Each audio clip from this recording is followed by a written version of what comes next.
Yo, what's up guys? Welcome back dito sa Jepoy Lock TV. Yan, for today's video natin mga kalapatids, wala tayong abangan. At ito, update lang tayo sa ating mga warriors. At ito, nakagala sila. So nag-cancel yung ating mga clubs mga kalapatids dahil sa masama ang panahon. So hindi kinancel nila yung ating mga trainings. At ito, check upin na lang natin itong ating mga warriors. At heto sila, ayan. So update din tayo dun sa mga warriors natin na hindi nakauwi nung Friday. So bali kulang na lang tayo ng isa, yung ating isang blue bar. So sayang at hindi na siya nakauwi. Mukhang nahuli na siya mga kalapatids at hindi na nakabalik dito sa ating loop. At ayan, ito yung ating mga warriors, nakagala lang sila dito. Ito yung mga tinuturuan natin na bago, yung mga grizzle natin. Ito kapatid dito nung mga yung grizzle natin na first dropper nung Biyernes.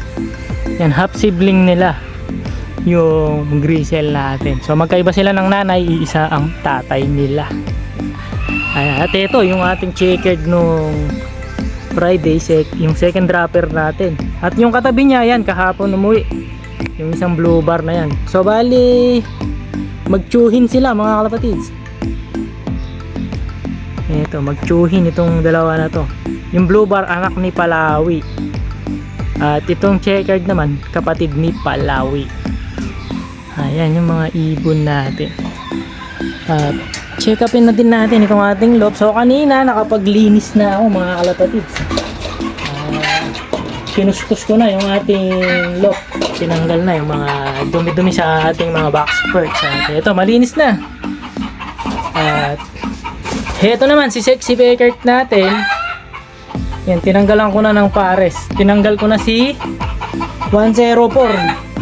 So tinatry kong ilaro pa sana si 104, kaya lang talagang wala na sa kondisyon mga kalapatid. So stock na natin siya for breeding purposes na lang natin si 104. So wala na rin naman siyang papatunayan. Nakatapos na siya ng karera, Santa Ana finisher, and third overall champion yung sa Pan Race 1 yung ating si 104. At heto namang Beckert natin 2 points ng South. So last toss nito is Pasakaw, Kamsur. So dun siya na-cut off, and then 1 week before siya nakabalik at yun, hindi na natin siya itinuloy ng Tacloban. At heto naman mga kalapatid sa anak ni Palawi.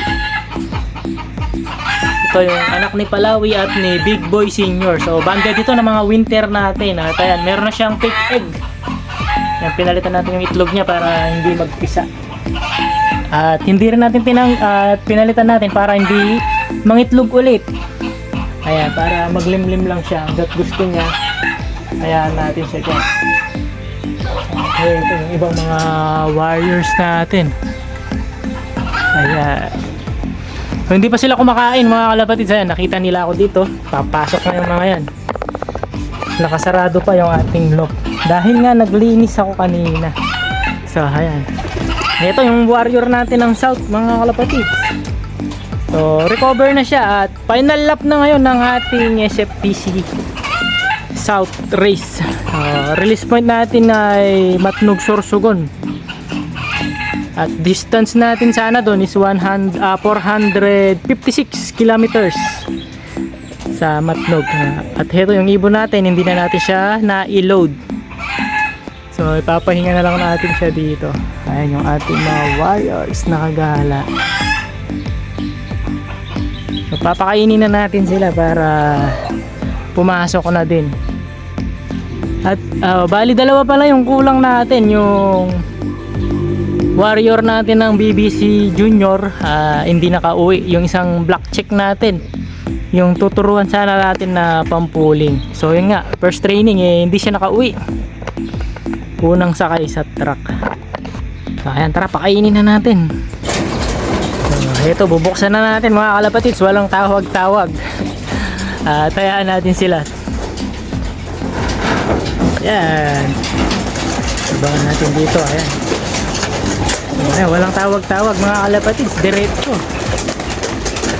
Ayan, unahan sa pagpasok. Naku, yung walang mga wifi doon, di natin nabuksan. Ay, bubuksan muna natin. So yun, binuksan ko na lang mga kalapatids, bahala silang pumasok. Ayan, ito magana kumain dahil nga sa probiotics ng nating ginawa. Ang Jepoy Lop probiotic. So bali 38 lahat-lahat itong ating mga warriors na to. Ayan, nabawasan na tayo ng dalawa. Concepcion Tarlac and Rosales Pangasinan yung nawala natin. So yung isang nawala natin, anak ni 104. So sayang. At nadali siya sa smash. At yung isa naman yung sinusubukan natin na Jan Arden and then SBR. So yun, bali dalawa na yung nasibak natin. So ayan mga kalabat, so quick update lang dito sa ating mga warriors. So yun lang yung update natin para sa araw na to. Ayan. Hindi nakauwi yung ating dalawang warrior. At ito yung natira, yung matitibay, syempre, yung matitira. So ayan. Bali 6 na lang yung isasakay natin sa SFPC natin sa next loading natin.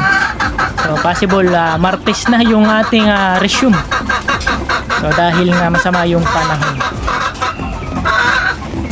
BBC Junior and Cosa Club and SFPC Club natin. So lahat ng Norte cancel mga kalapatids except sa Derby.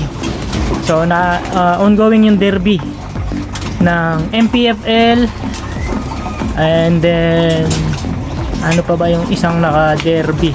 BBC. Yung BBCP.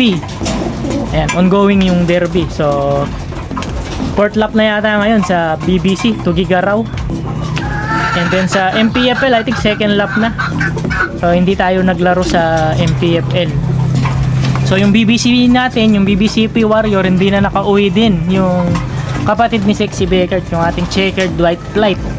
So, inabot lang siya ng second lap. At ayun, hindi na siya nakauwi. So, ayan mga kalapatids, quick update lang dito sa ating LOP. Ayan, binalitaan ko lang kayo sa ating mga warriors. So, ayan, that's it for today's video mga kalapatids. Please like, share, and subscribe. Jepoy Lop TV mga kalapatids. At mag-comments na rin kayo. And good luck sa lahat ng may karera. And congratulations mga kalapatids sa lahat ng nakapagpauwi na. Ingat lagi mga kalapatids. Bye-bye.